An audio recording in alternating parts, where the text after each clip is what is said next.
Thank you very much, Dr. Tsirolekos. I think from both presentations we learned a lot, and there were some interesting controversial issues raised. Definitely the good heated discussion is coming up, and I'm expecting it. So I'm opening the floor for comments, or rather questions first, comments second, or mixed comments, questions. Fiona here. Maybe let's take 2-3 questions, and then, so I have Fiona, the longest here. Maybe someone else wants to, Konstantin. And okay, let's go with this, and then. So, thank you both. My question is actually, I'm afraid, a fairly tedious one for Bashak, and it's just about this matter of the space within which the individual petition jurisdiction exists for the courts, the intersection between the Constitution and the Convention. And you noted that there is an option, of course, for the court to interpret that expansively, but that doesn't seem to be. But I'm wondering if so this is about general approaches to constitutional interpretation in Turkey, about which I know nothing, hence the question.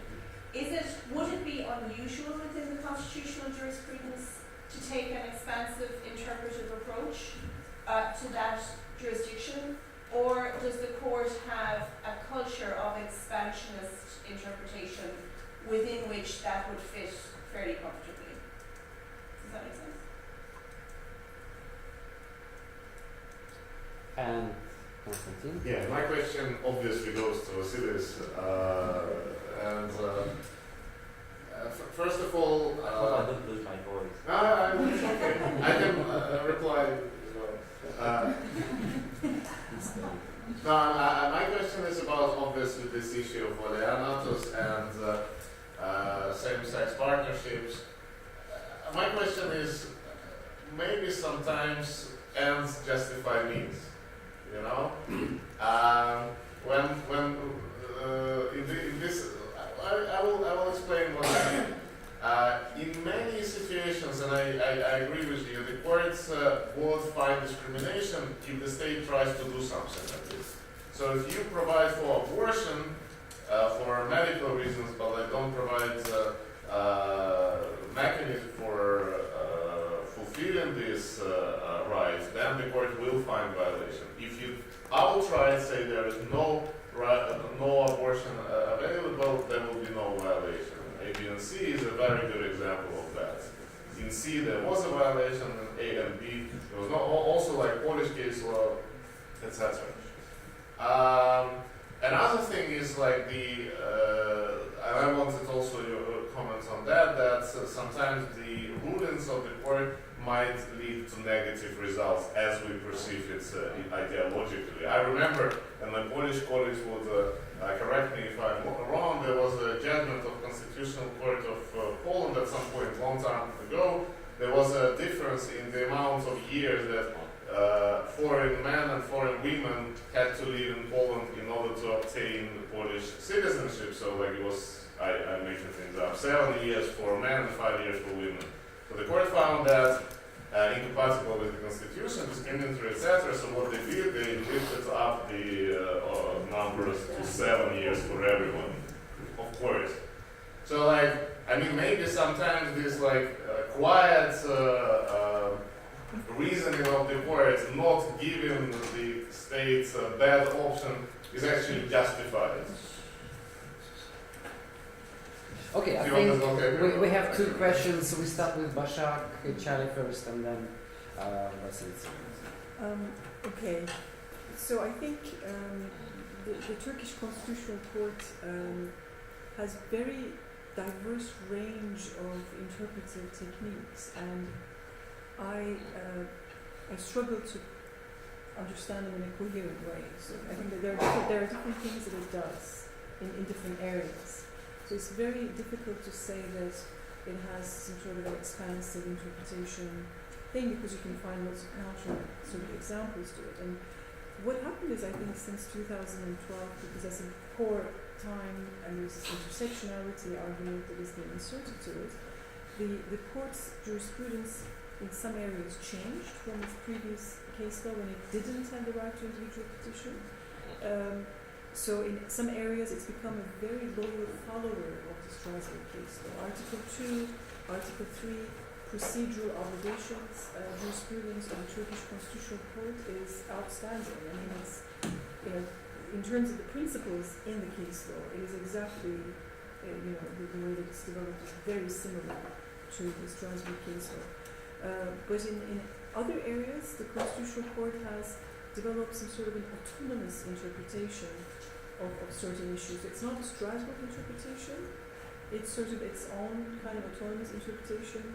And one debated case in relation to this was about, in Turkey, religious marriages are banned. You have to have, well, not banned, but you will have, it will have legal consequences, and you have to have a civil marriage. And one of the concerns is about child marriage, that the underage girls will be married through the religious route, and this may be a concern and so on and so forth.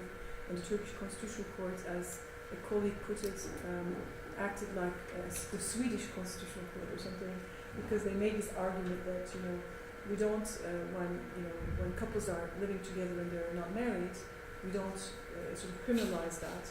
So why are we criminalizing these religious marriages? Whereas the public policy concern was about children. In the latter case, there was a very libertarian interpretation there, which may not come out even from Strasbourg, I would say, in that case. So, and there is also conservative interpretation. The interim measures jurisprudence of the Constitutional Court is very conservative. The statute of limitation and impunity is sort of jurisprudence is sort of like that. So, Constitutional Court is also sounding like in quite a lot of mixed signals in various areas. It would be really difficult, I would say, for me to pin it down as to a certain genre interpretation.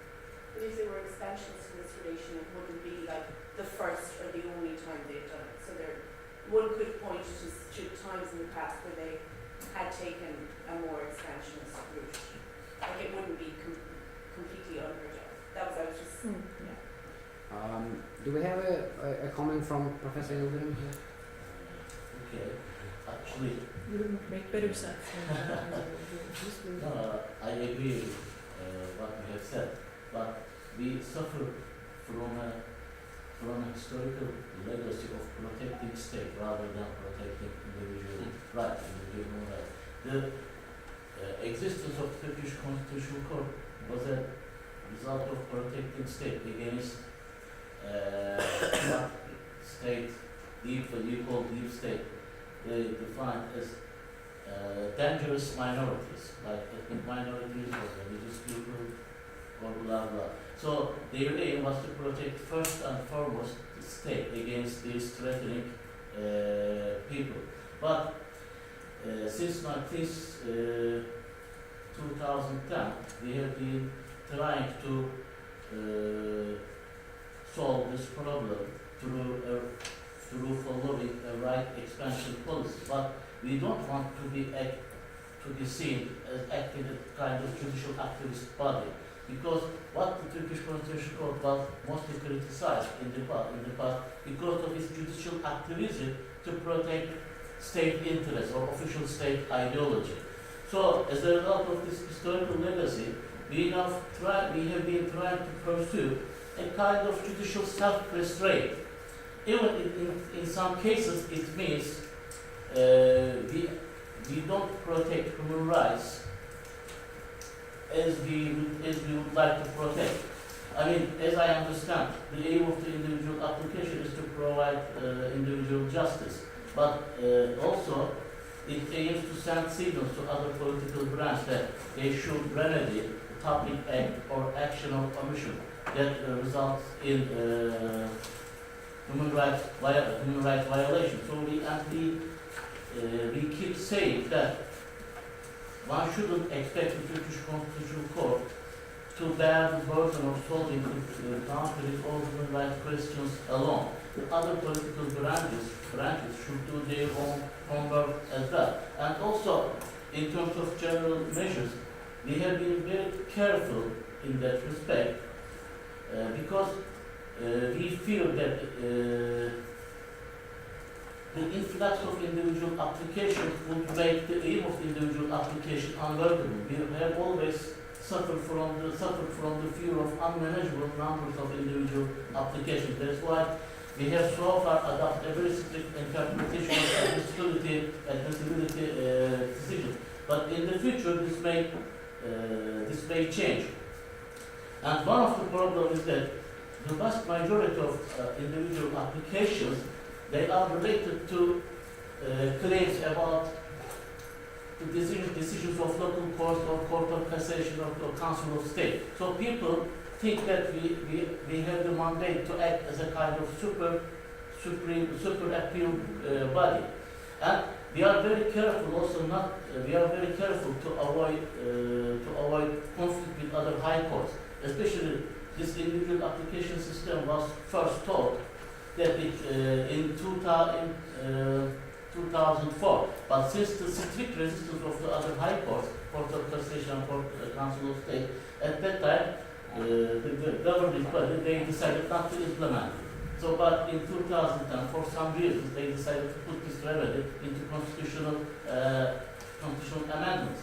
So, all in all, in the initial years of the individual application remedy, I think we need to be careful not to extend too much its cover. We need to adopt to a certain extent a restrictive approach, because otherwise we would have to deal with an unmanageable number of individual applications, most of which have nothing to do with human rights, ordinary human rights allegations. They usually complain about, for example, about the decision of a land court or a labor court. And most of them are related to very trivial issues. For example, last week, we had to deal with an individual application. The applicant claims that his right to fair trial was denied by the public authorities because he had to pay an administrative fine of about 20 euros. For 20 euros, we tried to address this issue, but in the end we decided that it was our first decision of constitutional significance. So we decided that this issue, because the applicant suffered a very minor damage and it didn't involve any serious constitutional importance, we issued an inadmissibility decisions for small amounts of damage. So I think you should understand that in the initial years of the individual application remedy, which society put too much importance on it, we should be very careful not to overextend the cover of this remedy, and also I think more important than that, other political branches, I mean the legislature and the executive, they should do their own homework. Unfortunately, and I am now in my personal capacity, I am now wearing my judge jacket over there, I am now speaking as an ordinary person. Unfortunately, they have not been successful so far. They have, for some reasons, they have been unwilling to solve these problems. They just think that the Constitutional Court will solve all the problems. We don't just have the power. We don't. We have 17 people. I mean, all human rights problems of a country with a population of 78 million should not be put on the burdens of 17 ordinary judges. Thank you very much. I think we can go to, or you have a comment. No, Just actually, to wrap it up. No, I don't have a counter comment, but I think it's really an important and an interesting statement because one can also argue that this is a time not for judicial restraint. This is exactly the time for judicial action. I mean, I completely understand the two arguments because there are so many systemic structural problems with a lot of data from the Council of Europe about the general remedy sort of issues. The court has the power of delivering private judgments and so on. But I think it's interesting that with the activist court probably will risk being shut down. I think maybe that's what the court is worried about, because there's been threats by the executive to shut it down if it is not exercising judicial restraint. Thank you very much. I think now we are moving to Konstantin's question about manipulation for the better end. I see both your comments, and in general terms I agree. I'll start with the second one. For me, this function of the judiciary leveling up, etc., is also a question of separation of powers. It's about the limits of judicial control, and if judges should be entitled, when they recognize, they find, they diagnose the problem of equality, to give to a social group something that they were not given by the parliament. I can see arguments against it. The Greek bankruptcy owes also to activist judges, because you had social groups who say the other group is getting a benefit, and the judge will say, yes, there is a problem, next step. All the group gets what the others get, so you cannot have a budget, you cannot really control your budget. But I also can see the benefits, and the benefits are very obvious in the case of Oliari, in the sense that you're expanding, you're giving, you're leveling up, and this is good. I have other problems with Oliari, but these are not relevant to our discussion here. As to the first comment, I don't think that ends justify means. I think that in a democracy, means are equally important as ends, in the sense that we need to do it in a democratic way.